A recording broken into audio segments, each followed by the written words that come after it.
네, 우리 성경 말씀 보시겠습니다. 하나님 말씀은 구약성경 시편 1편 1절부터 6절 말씀까지 보도록 하겠습니다. 구약성경 시편 1편 1절부터 6절입니다.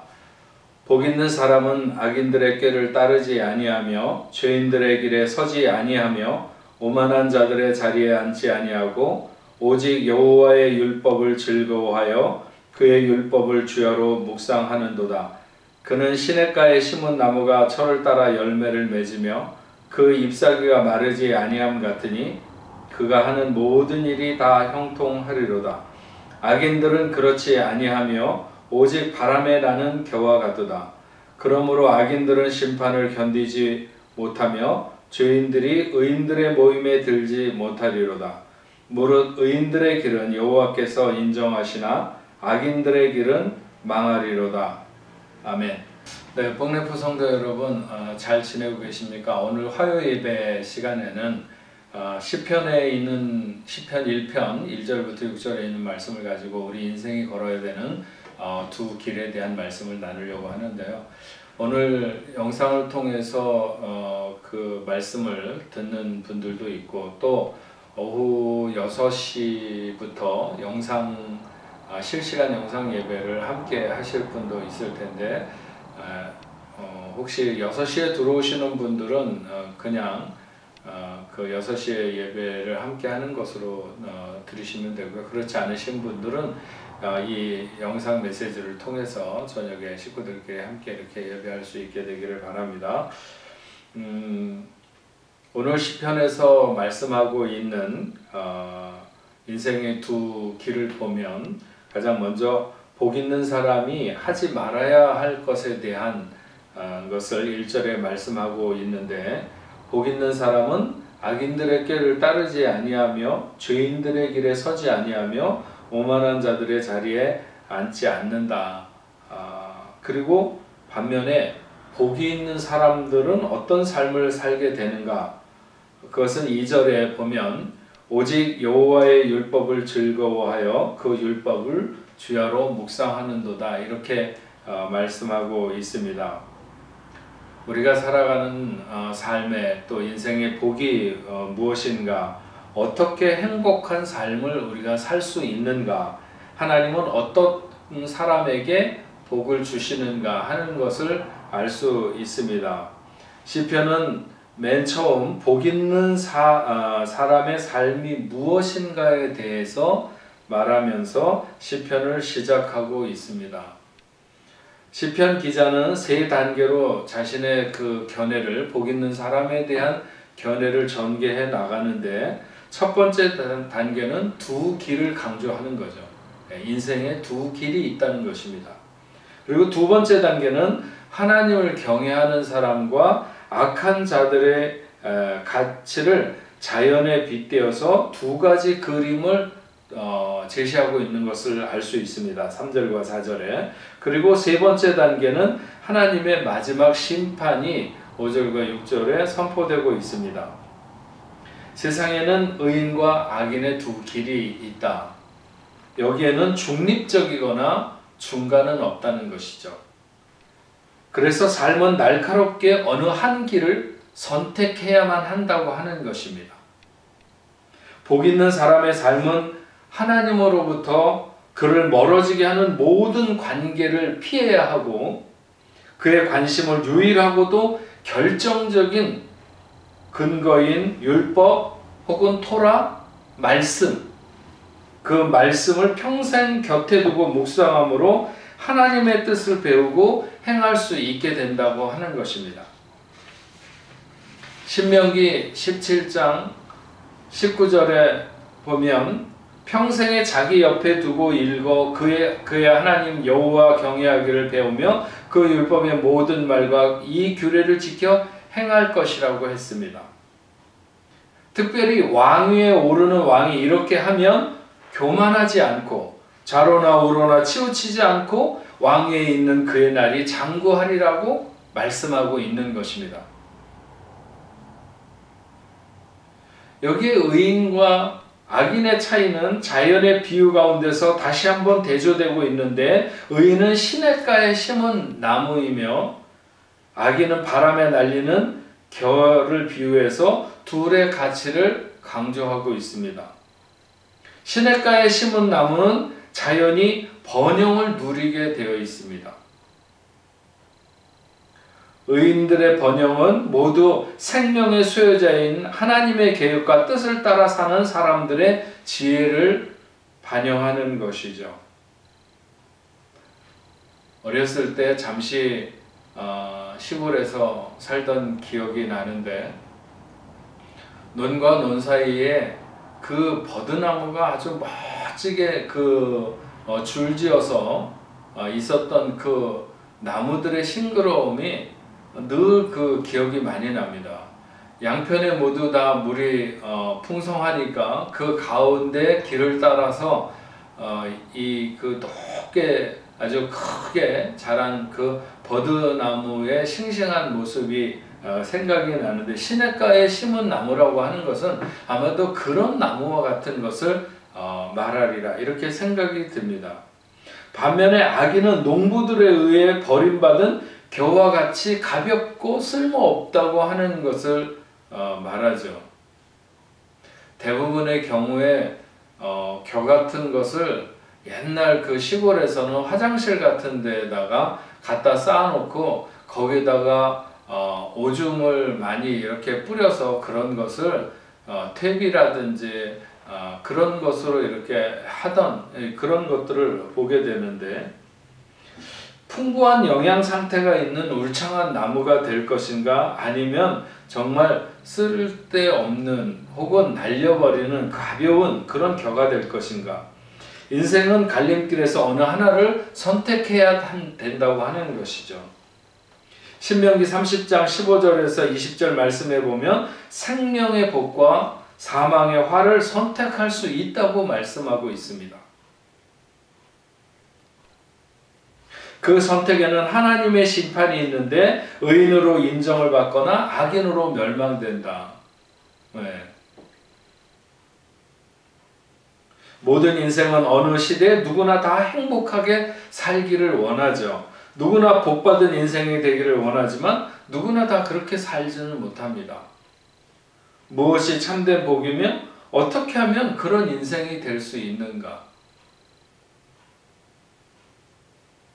인생의 그 두 길을 말하는데, 하나는 의인의 길과 악인의 길이 있다.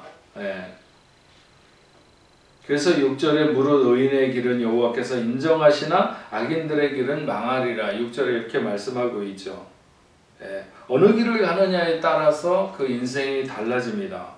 복 있는 사람은 물론 의인의 길을 갑니다. 2절에 있는 말씀처럼 오직 여호와의 율법을 즐거워하여 그의 율법을 주야로 묵상하는도다. 그렇습니다. 복 있는 사람들은 악인의 꾀, 죄인의 길, 오만한 자의 자리를 멀리하는 삶을 살아갑니다. 여기서 악인의 꾀라고 하는 것은 마음의 생각을 말하는 것이고, 죄인의 길에 선다는 것은 행동을 말하는 것이고, 오만한 자리에 앉는다고 하는 것은 습관을 말하는 것입니다. 복 있는 사람은 그 마음의 생각과 행동과 습관이 죄인과 악인과 오만한 자와 같지 않은 삶을 살아가는 것이죠. 또한 오직 여호와의 율법을 주야로 묵상하고, 신명기 28장에서 하나님의 말씀에 순종하면 축복이 오고 불순종하면 저주가 온다고 했는데, 바로 그렇게 하나님의 말씀을 즐거워하고 늘 묵상하는 삶을 살아가게 되는 것입니다. 복 있는 사람이 되기 위해 율법을 어떻게 순종할 것인가? 2절 말씀에 그 자세를 즐거워하여, 오직 여호와의 율법을 즐거워하여 했는데, 이는 항상의 시간을 말합니다. 주님의 말씀을 주야로 항상 묵상하며 즐겁게 실천하는 인생이 복된 인생이라고 하는 것이죠. 그래서 어떤 아버지가 아들에게 그런 유언을 남겼다고 합니다. 내가 한평생을 살면서 이런 일도 해보고 저런 일도 다 해봤다. 보다 행복하게 살려고 온갖 몸부림을 다 쳐봤는데 이제 돌이켜 생각해보니 신앙에 열심을 낼 때, 내가 은혜 받고 교회 생활을 미친 듯이 열심히 할 때, 그때가 내 인생에 가장 행복했었다. 아들아, 너도 하나님께 쓰임 받아라. 그리고 행복해라. 이렇게 유언을 했다고 하는 것입니다. 또한 나무와 겨에 비유해서 인생을 얘기하는데, 의인과 악인의 차이는 시냇가에 심은 나무와 바람에 나는 겨와의 차이라고 이렇게 말씀하고 있죠. 시냇가에 심은 나무와 같은 인생, 생각만 해도 얼마나 행복한 느낌이 들고 풍성하고 부유로운 느낌이 듭니까? 어떤 가뭄에도 푸르게 자랄 것이며 시절을 쫓아 과실을 맺는, 유년의 때는 유년의 때대로, 청년의 때는 청년의 때대로, 노년에는 노년대로 결실하며 하는 모든 일이 형통하게 되는 인생이 복된 인생이 아닌가 하는 것이죠. 악인은 추수 때 농부가 쓸모없어 불태워버리는 겨와 같은 인생이라고 말할 수 있습니다. 인생은 또한 인정과 망함으로 나눠지게 됩니다. 선택은 자유죠. 그러나 선택에 대한 결과는 자신의 몫입니다. 의인의 길은 여호와께서 인정하시나 악인의 길은 망하리로다. 극명하게 대조됩니다. 의인의 복은 인정받는 인생이 되는 것입니다. 하나님께 인정받는 삶. 사실 대부분의 인생이 다 이 인정받는 것에 대해 욕망, 아니 그런 욕구를 가지고 살아갑니다. 그래서 선생님에게 인정받는 학생이 매우 즐겁고 부모에게 인정받는 자식이 기쁜 거죠. 하나님께 인정받는 것이 인생의 최고의 행복이다. 누구도 아니라고 말할 수 없습니다. 로마서 14장 18절에 그리스도를 섬기는 자는 하나님께 기뻐하심을 받으며 사람들에게도 칭찬받느니라고 했습니다.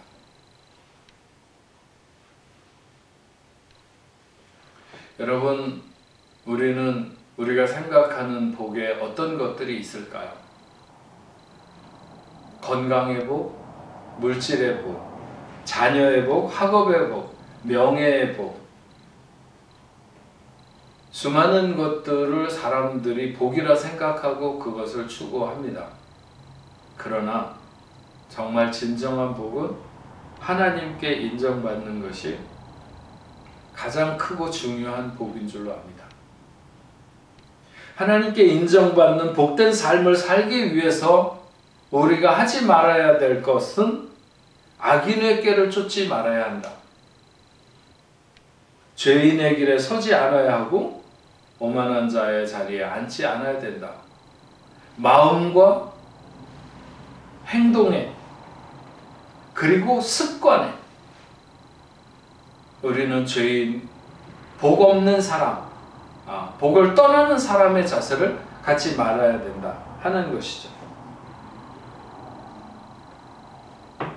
오래된 영화지만 바람과 함께 사라지다라고 하는 영화가 있었죠. 거기에 여주인공이 스칼렛 오하라라고 하는 여자인데 비비안 리가 주인공을 맡았었습니다. 근데 사실은 이 비비안 리가 이 주인공 캐스팅 오디션에서 떨어졌었습니다. 그런데 여러 많은 여자 배우들이 그 주역을 차지하기 위해서 캐스팅에 이렇게 응했다가 떨어졌다고 했을 때 모든 사람들이 다 많이 좀 실망하고 속이 상하고 화가 난 것 같은 그런 것으로 자신을 못 알아보는 사람들에 대해서 자신이 무시당했다고도 생각을 가지고 이렇게 인상을 쓰며 나갔습니다. 그런데 비비안이는 결과는 너무 아쉬웠지만 떨어졌다고 하는 말에 일어서면서 밝게 웃었다고 하는 것입니다. 영화의 마지막 장면인 내일은 내일의 해가 뜨겠지. 그렇게 희망을 품는 밝은 웃음처럼 그렇게 떨어졌다고 하는 그 말에도 인상 쓰거나 화내거나 속상해하기보다는 환하게 웃을 때 그때 심사위원들이 잠깐만 하면서 그 여자를 불러 세우고 바로 저 여자야. 저 여자가 이 영화에 적합하다. 이래서 캐스팅이 됐다고 합니다. 어떤 상황에서도 시냇가에 심은 나무처럼 푸르고 싱싱한 그런 모습이 드러나게 될 때 결국은 그것은 하나님께 인정받는 삶이고 또 인생을 살아가면서도 참된 복을 누리는 복된 자가 된다. 그래서 하나님 안에 깊이 뿌리를 내리고 살아가는 삶이 되면 복 있는 삶이 될 수 있다. 우리 복내포교회 성도 여러분, 힘들고 어려운 시간에 우리가 믿음의 생활을 하고 신앙 생활을 해갑니다. 이럴 때 우리 복내포교회 성도 여러분 모두가 다 복 있는 분들이 되기를 원하고, 정말 시냇가에 심은 나무가 시절을 쫓아 과실을 맺는 것처럼 푸르고 청청하며 아름답게 꽃피고 풍부하게 결실하는 그런 우리 교회의 모든 성도들이 되기를 주의 이름으로 축원합니다. 기도하겠습니다. 하나님 아버지, 감사합니다. 인생의 길은 많은 사람들이 여러 길을 가는 것 같지만 실상은 나누어 보면 두 가지 길로 갑니다. 하나는 의인의 길을 가는가 하면 하나는 악인의 길을 걷게 됩니다. 악인의 길이라고 해서 엄청나게 범죄하고 무서운 모습으로 살아가는 것이 아니라 단지 하나님을 떠나서 하나님에 대한 기대를 갖지 않고 살아가는 것이 악인의 길이고, 그리고 의인의 길이라고 하는 것이 세상을 떠나서 어디엔가 산속에 들어가서 살아가는 삶이 아니라 똑같은 삶 속에서 하나님을 소망하고 하나님을 의지하며 하나님을 바라보며 살아가는 삶인 줄로 믿습니다. 하나님, 우리 복내포교회 성도들 모두가 다 복 있는 사람들이 되어서 정말 시냇가에 심은 나무가 시절을 쫓아 과실을 맺는 것처럼 풍부하고 아름다운 삶을 살아가는 귀한 자녀들 다 될 수 있도록 주여 도와주옵소서. 어떤 가뭄이 온다 할지라도, 어떤 힘겨운 환경이 온다 할지라도 그런 것에 쉽게 시들거나 메마르지 아니하고 늘 하나님으로 인하여 만족하고, 그래서 하나님으로 인하여 공급받는 그런 풍성한 삶이 될 수 있도록 하나님 역사하여 주옵소서. 예수님의 이름으로 기도합니다. 아멘.